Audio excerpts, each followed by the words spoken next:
March 31st, 1957. Switzerland. The trees along Lake Lugano were heavy with blossoms. A BBC film crew was setting up cameras in an orchard outside the village of Castiglione. They had picked the location for a reason. The trees looked almost exactly like spaghetti trees. The branches were thin, the leaves were long, and the bark was the right shade of pale. The crew had spent 3 days rigging strings of actual spaghetti to the branches. They had tied each strand with surgical thread and dusted them with flour. From 20 feet away, it looked like a real harvest. Up close, it looked like dinner. The film that aired that night was a piece of British television, so calm, so confident, and so utterly wrong that it became one of the most famous broadcasts in history. The reporter was Richard Dimbleby.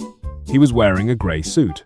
His voice was the BBC's senior correspondent voice, the one used for state funerals and coronations. He stood under a spaghetti tree and explained that the mild Swiss winter and the near extinction of the spaghetti weevil had produced a bumper crop. The women in the harvest scene were pulling long strands of pasta off branches and tucking them into baskets. Their husbands were hauling crates. Children were running around with strands of spaghetti in their hands, laughing. The film lasted 3 minutes. It aired at 6:55 p.m. right before the evening news on BBC Panorama, April 1st. The BBC switchboards lit up. Within an hour of the broadcast, the operators in London were fielding hundreds of calls. Most were from British viewers who wanted to know how to grow their own spaghetti tree. Some wanted the address of the orchard. Some asked what kind of fertilizer worked best. One woman said she was a school teacher and wanted to plant a spaghetti tree in her classroom. The most famous reply the BBC gave came from a written handout. Place a sprig of spaghetti in a tin of tomato sauce and hope for the best. It ran on the front page of several British newspapers the next day. The story was picked up by Reuters and the Associated Press. By April 3rd, American newspapers were running it. The spaghetti tree had gone international. The spaghetti tree was not the only BBC April Fool's prank in 1957. The same evening, Panorama aired a segment about a Swiss family that ate only finished spaghetti and a side piece about an Italian town that held a festival of the noodle. The production team had drawn up a list of possible topics and crossed them off one by one. The spaghetti tree was the last item on the list. The producer who pitched it was named Charles de Jager. He later said he had expected the prank to fool a few hundred people at most. He had no idea it would go around the world. In 1957, BBC Panorama was watched by about 10 million viewers. Most of them knew spaghetti as a foreign food. Spaghetti had only become common in American and British kitchens in the late 1940s. To most viewers, the idea that it grew on trees wasn't impossible. It was just strange.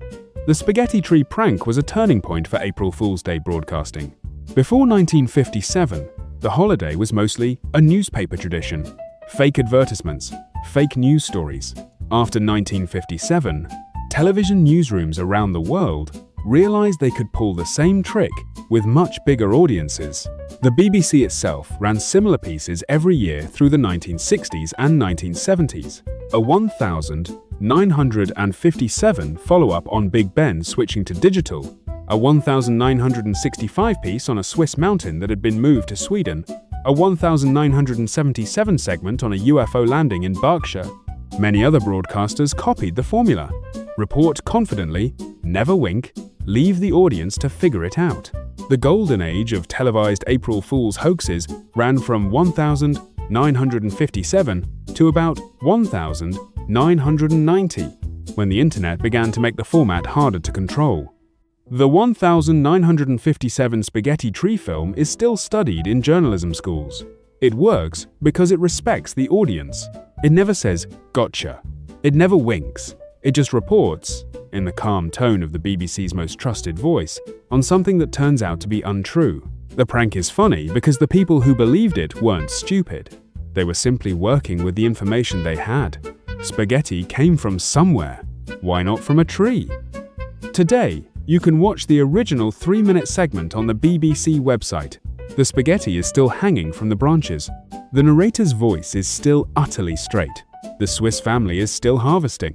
And somewhere, a person is still trying to grow a sprig of spaghetti in a tin of tomato sauce.